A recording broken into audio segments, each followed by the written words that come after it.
Champions ಟ್ರೋಫಿಯ high voltage ಟೂರ್ನಿಯಲ್ಲಿ team India champion ಪಟ್ಟಕ್ಕೇರಿದೆ. ಐಸಿಸಿಯ ಮಹತ್ವದ ಪಂದ್ಯಾವಳಿಯ ಫೀವರ್ ಮುಗಿದಿದ್ದು ಮುಂದಿನ ವಾರದಿಂದ ಐಪಿಎಲ್ ಹಬ್ಬ ಶುರುವಾಗಲಿದೆ. ಇದೇ ತಿಂಗಳ 22ರಂದು ಹಾಲಿ ಚಾಂಪಿಯನ್ ಕೋಲ್ಕತಾ ನೈಟ್ ರೈಡರ್ಸ್ ಹಾಗೆ ರಾಯಲ್ ಚಾಲೆಂಜರ್ಸ್ ಬೆಂಗಳೂರು ತಂಡದ ನಡುವೆ ರಣರೋಚಕ ಕಾಳಗದ ಮೂಲಕ ಟೂರ್ನಿಗೆ ಚಾಲನೆ ಸಿಗಲಿದೆ. 10 ಫ್ರಾಂಚೈಸಿಗಳ ಪೈಕಿ 9 ತಂಡಗಳ ನಾಯಕರು ಫೈನಲ್ ಆಗಿದ್ರೂ ಕೂಡ ಡೆಲ್ಲಿ ಕ್ಯಾಪಿಟಲ್ ಸಾರಥಿ ಯಾರು ಅನ್ನೋದು ಇನ್ನೂ ಕೂಡ ರಿವೀಲ್ ಆಗಿಲ್ಲ. ಇದೀಗ ಡೆಲ್ಲಿ ತಂಡದಿಂದ ಬಿಗ್ ಅಪ್ಡೇಟ್ ಒಂದು ಹೊರಬಿದ್ದಿದ್ದು ಕೆಎಲ್ ರಾಹುಲ್ ಕ್ಯಾಪ್ಟನ್ ರೇಸ್ನಿಂದ ಹೊರಬಿದ್ದಿದ್ದಾರೆ. ಹಾಗಾದ್ರೆ ಡಿಸಿ ನಾಯಕತ್ವ ಯಾರಿಗೆ? ಕೆಎಲ್ ರಾಹುಲ್ ಕ್ಯಾಪ್ಟನ್ಸಿಯನ್ನು ನಿರಾಕರಣೆ ಮಾಡಿದ್ಯೇಕೆ? ಈ ಬಗೆಗಿನ ಮಾಹಿತಿಯನ್ನು ಈ ವಿಡಿಯೋದಲ್ಲಿ ಕೊಡ್ತೇನೆ. ನಾನು ಶಾಂತ. ನೀವು ಸುದ್ದಿಯಾನದ ಸಬ್ಸ್ಕ್ರೈಬರ್ ಆಗೋದಕ್ಕೆ ಮರಿಬೇಡಿ. 2025ರ ಐಪಿಎಲ್ ಹಿಂದೆಂದಿಗಿಂತಲೂ ಕೂಡ ಸ್ಪೆಷಲ್ ಆಗಿ ಕಾಣ್ತಾ ಇದೆ. ಕಳೆದ ನವೆಂಬರ್ನಲ್ಲಿ ಮೆಗಾ ಹರಾಜು ನಡೆದಿರೋದ್ರಿಂದ ಸ್ಟಾರ್ ಆಟಗಾರರೆಲ್ಲ ಬೇರೆ ಬೇರೆ ಟೀಮ್ ಸೇರ್ಕೊಂಡಿದ್ದಾರೆ. ಹೊಸ ಜೆರ್ಸಿಗಳಲ್ಲಿ ಕಣಕ್ಕಿಳಿಯಲಿದ್ದಾರೆ. ಅದೆಲ್ಲಕ್ಕಿಂತ ಹೆಚ್ಚಾಗಿ ಕೆಲ ಫ್ರಾಂಚೈಸಿಗಳಲ್ಲಿ ಕ್ಯಾಪ್ಟನ್ಗಳು ಕೂಡ ಬದಲಾಗಿದ್ದಾರೆ. ಟೋಟಲಿ ಇಡೀ ಟೀಮ್ಗಳೆಲ್ಲ ಡಿಫ್ರೆಂಟ್ ಆಗಿ ಕಾಣ್ತಾ ಇವೆ. ಬಟ್ ಡೆಲ್ಲಿ ಕ್ಯಾಪಿಟಲ್ಸ್ನಲ್ಲಿ ಅಚ್ಚರಿಯ ಬೆಳವಣಿಗೆ ನಡೆದಿದ್ದು ಕೆಎಲ್ ರಾಹುಲ್ ನಾಯಕತ್ವವನ್ನು ನಿರಾಕರಿಸಿದ್ದಾರೆ. ಯಾಕೆ ಅನ್ನೋದನ್ನ ಹೇಳ್ತೇನೆ. ಅದಕ್ಕೂ ಮುನ್ನ ಯಾವ್ಯಾವ ತಂಡವನ್ನ ಈ ಸಲ ಯಾರು ಲೀಡ್ ಮಾಡ್ತಾರೆ ಅನ್ನೋದನ್ನ ಮೊದಲಿಗೆ ನೋಡೋಣ. ರಾಯಲ್ ಚಾಲೆಂಜರ್ಸ್ ಬೆಂಗಳೂರು ಈ ಸಲ ಹೊಸ ನಾಯಕನ ಸಾರಥ್ಯದಲ್ಲಿ ಕಣಕ್ಕಿಳಿತಾ ಇದೆ. ರಜತ್ ಪಾಟಿದಾರ್ ಈ ಸಲ ಟೀಮ್ನ ಲೀಡ್ ಮಾಡಲಿದ್ದಾರೆ. ಇನ್ನು ಚೆನ್ನೈ ಸೂಪರ್ ಕಿಂಗ್ಸ್ ಕಳೆದ ಋತುವಿನಲ್ಲೇ ಋತುರಾಜ್ ಗಾಯಕ್ವಾಡ್ ನಾಯಕತ್ವವನ್ನು ವಹಿಸಿಕೊಂಡ್ರು. ಈ ವರ್ಷ ಕೂಡ ಅವರೇ ಕಂಟಿನ್ಯೂ ಆಗ್ತಾರೆ. ಇನ್ನು ಮುಂಬೈ ಇಂಡಿಯನ್ಸ್ನಲ್ಲೂ ಕೂಡ ಯಾವುದೇ ಬದಲಾವಣೆ ಇಲ್ಲ. ಕಳೆದ ವರ್ಷ ಲೀಡ್ ಮಾಡಿದಂತ ಹಾರ್ದಿಕ್ ಪಾಂಡ್ಯರೇ ಈ ಸಲ ಕೂಡ ಮುಂಬೈ ಇಂಡಿಯನ್ಸ್ನ ಸಾರಥ್ಯವನ್ನು ವಹಿಸಿಕೊಂಡಿದ್ದಾರೆ. ಇನ್ನು ಸನ್ ರೈಸರ್ಸ್ ಹೈದರಾಬಾದ್ ತಂಡದಲ್ಲೂ ಕೂಡ ಈ ಸಲ ಯಾವುದೇ ಬದಲಾವಣೆ ಆಗಿಲ್ಲ. ಪ್ಯಾಟ್ ಕಮಿನ್ಸ್ ಅವರೇ ಈ ಸಲನೂ ಕೂಡ ಲೀಡ್ ಮಾಡ್ತಾರೆ. ಇನ್ನು ಪಂಜಾಬ್ ಕಿಂಗ್ಸ್ ಅಚ್ಚರಿಯ ನಾಯಕ ಎನ್ನುವಂತೆ ಶ್ರೇಯಸ್ ಅಯ್ಯರ್ಗೆ ಅವರನ್ನ ಇದರಲ್ಲಿ ಬಿಡ್ ಮಾಡಿತ್ತು. ಹರಾಜಿನಲ್ಲಿ ಅವರನ್ನೇ ಕ್ಯಾಪ್ಟನ್ ಆಗಿ ಆಯ್ಕೆ ಮಾಡಿದೆ. ಸೊ ಐಪಿಎಲ್ ಹರಾಜಿನಲ್ಲೇ ಶ್ರೇಯಸ್ ಅಯ್ಯರ್ ಪಂಜಾಬ್ ಕಿಂಗ್ಸ್ ತಂಡವನ್ನ ಸೇರ್ಕೊಂಡಾಗ ಅವರೇ ಕ್ಯಾಪ್ಟನ್ ಆಗೋದು ಅನ್ನೋದು ಎಲ್ರಿಗೂ ಕೂಡ ಗೊತ್ತಾಗಿತ್ತು. ಇನ್ನು ಲಕ್ನೋ ಸೂಪರ್ ಜೈಂಟ್ಸ್ ಕೂಡ ರಿಷಬ್ ಪಂತ್ರನ್ನ ದಾಖಲೆಯ ಬೆಲೆಗೆ ಖರೀದಿ ಮಾಡಿತ್ತು. ಸೊ ಅವರೇ ಆ ತಂಡವನ್ನ ಲೀಡ್ ಮಾಡ್ತಿದ್ದಾರೆ. ಇನ್ನು ರಾಜಸ್ಥಾನ್ ರಾಯಲ್ಸ್ಗೆ ಯಾವುದೇ ಕ್ಯಾಪ್ಟನ್ ಬದಲಾವಣೆ ಇಲ್ಲ. ಕಳೆದ ಬಾರಿಯಂತೆ ಈ ವರ್ಷ ಕೂಡ ಸಂಜು ಸ್ಯಾಮ್ಸನ್ ಅವರೇ ಟೀಮ್ನ ಲೀಡ್ ಮಾಡ್ತಾರೆ. ಬಟ್ ಇಲ್ಲಿ ಕೋಲ್ಕತಾ ನೈಟ್ ರೈಡರ್ಸ್ ಬಗ್ಗೆ ಹೇಳಲೇಬೇಕು. ಕೋಲ್ಕತಾ ನೈಟ್ ರೈಡರ್ಸ್ ವೆಂಕಟೇಶ್ ಅಯ್ಯರ್ಗೆ ಕ್ಯಾಪ್ಟನ್ಸಿನ ನೀಡ್ತಾರೆ ಎನ್ನಲಾಗ್ತಾ ಇತ್ತು. ಬಟ್ ಅಜಿಂಕ್ಯ ರಹಾನೆಗೆ ನಾಯಕತ್ವವನ್ನು ನೀಡಿದೆ. ಇನ್ನು ಗುಜರಾತ್ ಟೈಟನ್ಸ್ ಕಳೆದ ಬಾರಿ ಶುಭ್ಮನ್ ಗಿಲ್ ಅವರೇ ಮುನ್ನಡೆಸಿದ್ರು. ಈ ಸಲ ಕೂಡ ಅವರೇ ಗುಜರಾತ್ ಟೈಟನ್ಸ್ ತಂಡವನ್ನ ಲೀಡ್ ಮಾಡ್ತಾರೆ.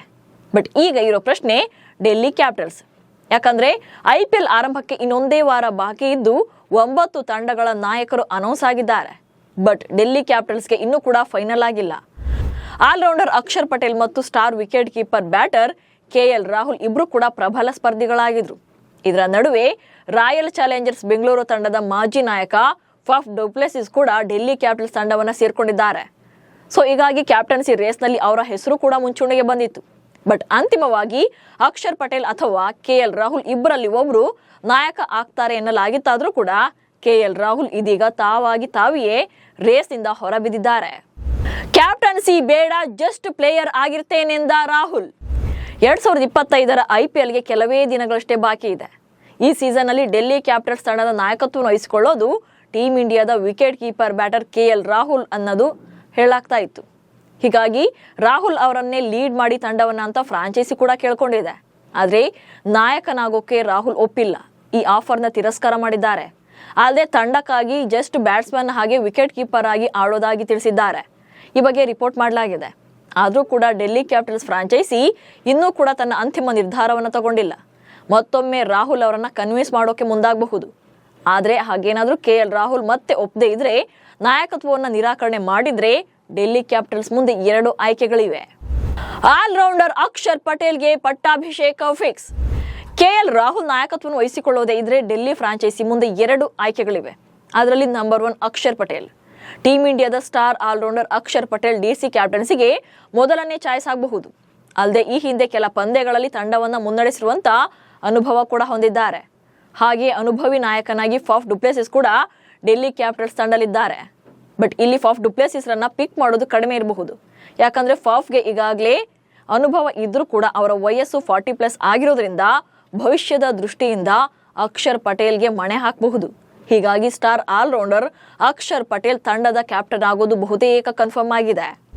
ಕೆಲ ಐಪಿಎಲ್ ಪಂದ್ಯಗಳಿಗೆ ಗೈರಾಗಲಿದ್ದಾರೆ ಕೆಎಲ್ ರಾಹುಲ್. ಇಲ್ಲಿ KL ರಾಹುಲ್ ಕ್ಯಾಪ್ಟನ್ಸಿಯನ್ನ ರಿಜೆಕ್ಟ್ ಮಾಡಿರೋದ್ರ ಹಿಂದೆ ಕೆಲ ಕಾರಣಗಳು ಕೂಡ ಇವೆ, ವೈಯಕ್ತಿಕ ರೀಸನ್ಸ್ ಅವು. ಅವರ ಪತ್ನಿ ಈಗ ಆತಿಯಾ ಶೆಟ್ಟಿ ಗರ್ಭಿಣಿಯಾಗಿದ್ದಾರೆ. ಸೊ ಹೀಗಾಗಿ KL ರಾಹುಲ್ 1 ಅಥವಾ 2 IPL ಪಂದ್ಯಗಳಿಂದ ಹೊರಗುಳಿಬಹುದು, ಅಂದ್ರೆ ಅವರ ಪತ್ನಿ ಹೆರಿಗೆಯ ಸಮಯದಲ್ಲಿ. ಮೊದಲನೇ ಮಗುವಿನ ನಿರೀಕ್ಷೆಯಲ್ಲಿರೋದ್ರಿಂದ ಪತ್ನಿ ಜೊತೆ ಟೈಮ್ ಸ್ಪೆಂಡ್ ಮಾಡೋಕೆ ನಿರ್ಧಾರವನ್ನ ಮಾಡಿದ್ದಾರೆ. ಹೀಗಾಗಿ ಕ್ಯಾಪ್ಟನ್ಸಿಯ ಒತ್ತಡಕ್ಕಿಂತ ಪ್ಲೇಯರ್ ಆಗಿಯೇ ಆಡೋದಾಗಿ ರಾಹುಲ್ ಕೂಡ ಫ್ರಾಂಚೈಸಿ ಮುಂದೆ ಕ್ಲಾರಿಟಿಯನ್ನು ಕೊಟ್ಟಿದ್ದಾರೆ. ಇದೇ ಮೊದಲು ರಾಹುಲ್ ಡೆಲ್ಲಿ ತಂಡವನ್ನು ಸೇರ್ಕೊಂಡಿರೋದು. ಬಟ್ ಈ ಹಿಂದೆ ಪಂಜಾಬ್ ಮತ್ತು ಲಕ್ನೋ ತಂಡವನ್ನು ಮುನ್ನಡೆಸಿರುವಂಥ ಎಕ್ಸ್ಪೀರಿಯನ್ಸ್ ಇತ್ತು. ಹೀಗಾಗಿ ಇದೇ ಕಾರಣಕ್ಕೆ ಡೆಲ್ಲಿ ಫ್ರಾಂಚೈಸಿ ಫಸ್ಟ್ ಆಪ್ಷನ್ ಆಗಿ KL ರಾಹುಲ್ರನ್ನ ಕ್ಯಾಪ್ಟನ್ ಆಗ್ತೀರಾ ಅಂತೇಳಿ ಪ್ರಶ್ನೆಯನ್ನ ಮಾಡಿದೆ. ಬಟ್ ಇದಕ್ಕೆ KL ರಾಹುಲ್ ಒಪ್ಕೊಂಡಿಲ್ಲ ಸದ್ಯದ ಪರಿಸ್ಥಿತಿಯಲ್ಲಿ. ಬಟ್ ಇದು ಕೂಡ ಇನ್ನೂ ಕೂಡ ಕನ್ವಿನ್ಸ್ ಆಗಬಹುದು, ಆಗದೇನೂ ಇರಬಹುದು. ಡೆಲ್ಲಿ ತಂಡದ ಬಗ್ಗೆ ಅಕ್ಷರ್ ಪಟೇಲ್ಗೆ ಹೆಚ್ಚಿನ ಕ್ಲಾರಿಟಿ. ಇಲ್ಲಿ ಡೆಲ್ಲಿ ತಂಡದ ಜೊತೆ KL ರಾಹುಲ್ಗಿಂತ ಅಕ್ಷರ್ ಪಟೇಲ್ಗೆ ಹೆಚ್ಚಿನ ಅಟ್ಯಾಚ್ಮೆಂಟ್ ಇದೆ. ಡೆಲ್ಲಿ ಕ್ಯಾಪಿಟಲ್ಸ್ ಜೊತೆಗಿನ 7ನೇ ಸೀಸನ್ ನಲ್ಲಿರುವಂತಹ ಅಕ್ಷರ್ ಪಟೇಲ್ ಅವರಿಗೆ ತಂಡದ ಪ್ಲಸ್ ಹಾಗೆ ಮೈನಸ್ ಎಲ್ಲವನ್ನು ಕೂಡ ತಿಳ್ಕೊಂಡಿದ್ದಾರೆ. ಅಕ್ಷರ್ ಪಟೇಲ್ 150 IPL ಪಂದ್ಯಗಳನ್ನು ಆಡಿದ್ದಾರೆ. ಸುಮಾರು 131ರ ಸ್ಟ್ರೈಕ್ ರೇಟ್ನಲ್ಲಿ 1653 ರನ್ಗಳನ್ನು ಗಳಿಸಿದ್ದಾರೆ. ಹಾಗೆ 7.28ರ ಎಕಾನಮಿ ರೇಟ್ನಲ್ಲಿ 123 ವಿಕೆಟ್ಗಳನ್ನು ಪಡೆದಿದ್ದಾರೆ.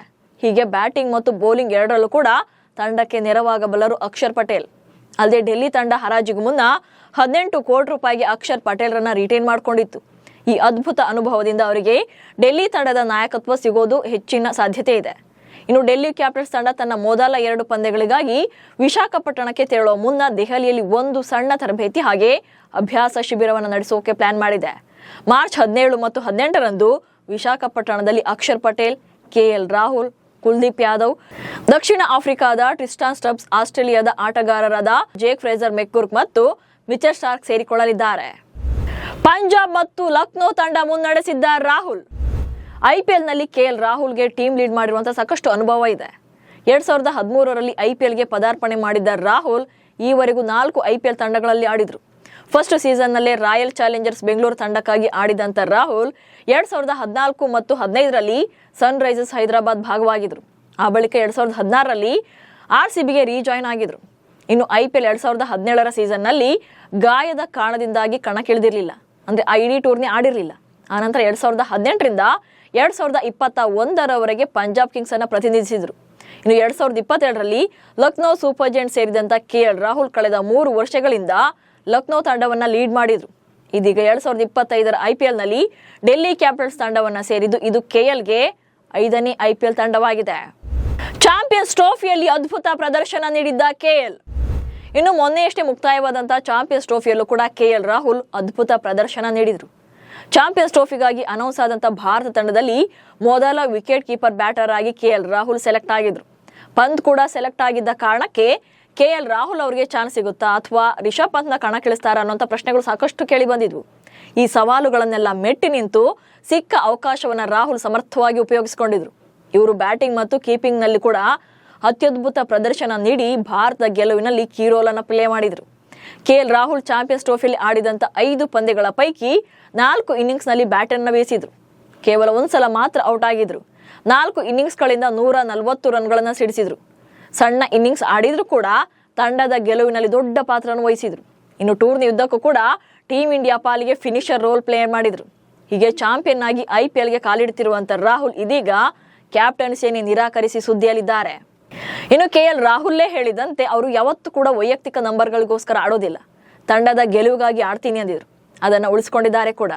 ಅಲ್ಲದೆ ಟೀಮ್ ಇಂಡಿಯಾದಲ್ಲಿ ಯಾವುದೇ ಸ್ಲಾಟ್ ಕೊಟ್ಟರು ಕೂಡ ಆಡುತ್ತಾ ತಾನೆಂಥ ಕ್ವಾಲಿಟಿ ಪ್ಲೇಯರ್ ಅನ್ನೋದನ್ನ ಪ್ರೂವ್ ಮಾಡ್ತಾನೆ ಬರ್ತಿದ್ದಾರೆ. ಇದೀಗ IPLನಲ್ಲಿ ನಾಯಕತ್ವದ ಆಫರ್ನು ಕೂಡ ತಿರಸ್ಕಾರ ಮಾಡಿದ್ದಾರೆ. ಸೊ ಇಷ್ಟರಲ್ಲೇ ಗೊತ್ತಾಗುತ್ತೆ ರಾಹುಲ್ ಯಾವತ್ತೂ ಕೂಡ ಪವರ್ಗಾಗಿ ಆಡ್ತಾ ಇಲ್ಲ, ಪವರ್ಫುಲ್ ಪರ್ಫಾರ್ಮೆನ್ಸ್ ಕೊಡ್ತಿದ್ದಾರೆ ಅನ್ನೋದು. ಫೈನಲ್ ಆಗಿ ನಿಮ್ಮ ಪ್ರಕಾರ ರಾಹುಲ್ ಡೆಲ್ಲಿ ಕ್ಯಾಪಿಟಲ್ಸ್ ನಾಯಕತ್ವವನ್ನು ಒಪ್ಪಿಕೊಳ್ಬೇಕಿತ್ತ ಅಥವಾ ರಿಜೆಕ್ಟ್ ಮಾಡಿದ್ದೇ ಒಳ್ಳೇದಾಯ್ತಾ? ಹಾಗಾದ್ರೆ ಯಾರು ಕ್ಯಾಪ್ಟನ್ ಆಗ್ಬೋದು?